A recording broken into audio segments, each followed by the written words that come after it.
view first. In this basal view, you can see that her right nostril is much smaller compared to the left one. Can you see that? And this is due to a septal deviation, a caudal septal deviation. So area 1 of the cartilaginous nasal septum is deviated to the right side, pushing that medial crus laterally. Well, if you take a look in her nose a little bit deeper, and we will do that later on with the use of the endoscope, you will see that there is also a septal deviation to the left side. So she has severe breathing problems. Besides this functional problem, she also has some aesthetic problems. And let's take a look at the frontal view first. If you look at her face in total, then there are some slight asymmetries. First of all, her left eye seems to be a little bit higher compared to the right side. And the same goes for the mouth. The left side of the mouth is a little bit higher than the right side, especially when she smiles or talks. Another thing that you will notice when you look at her nose, that she has quite thin skin.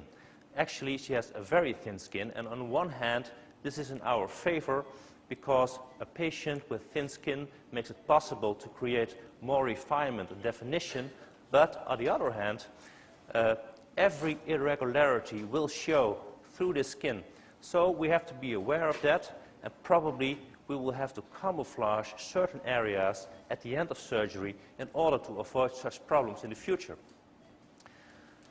If you look at her nose in more detail, then you will see that there is a slight deviation, a quite a strong deviation, of her mid-nasal third of the cartilaginous nasal dorsum to the right side. So that's one of the problems. Another thing that you will see is that her valve area, the internal nasal valve area, which is located here at the caudal border of the upper lateral cartilages, is quite narrow. And this makes that the imaginary line from the eyebrow to the nasal tip defining point is quite irregular and not smooth and curved. It comes out, it goes in, and then it comes out again. And that is something we rather not like to see in a patient with problems of her nose. We would like to see a smooth and curved line. Another thing that you will see in the frontal view, there is some slight asymmetry of her nasal tip, of her tip defining points, and also of the columella. The right medial crus seems to be a little bit lower compared to the left side, and this is probably due to that septal deviation. Another thing in the frontal view, which you can already notice, is that she has a hump, cartilaginous and bony, but you can better see that in the lateral view. So let's take a look at the lateral view now. In this lateral view, you will see that she has overprojection of both the cartilaginous part of the nasal dorsum as of the bony part of the dorsum, and overprojection of her nasal tip as well. Another thing that you will see when you look at her face is that her chin is relatively weak. And it's not really a retro position, but her chin in this configuration makes that the overprojection of her nose looks even a little bit stronger and even a little bit more. Now, we are not going to do anything about her chin.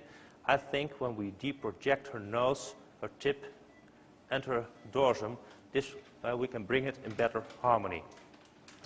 Another thing, when you look at the lateral view, is that the transition between from the upper lip to the columella is quite crowded in this area, and this is probably due to a strong anterior nasal spine.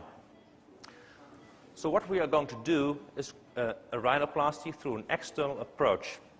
External because it gives much better view on the operative field, not only for you in the audience, but for me as well. And I think through this approach, I can achieve my goals better. Now, what are the goals in this case? First of all, we would like to straighten the nasal septum in the midline. So probably we have to score and splint and suture it and fix it in the midline to the anterior nasal spine. Then we would like to do a hump reduction, cartilaginous and bony. We will have to do osteotomies, lateral and oblique, to close that open roof.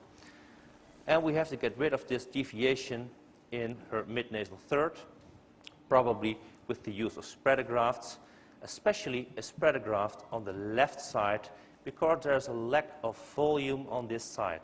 So if we place spreader grafts, probably a thicker one on the left side.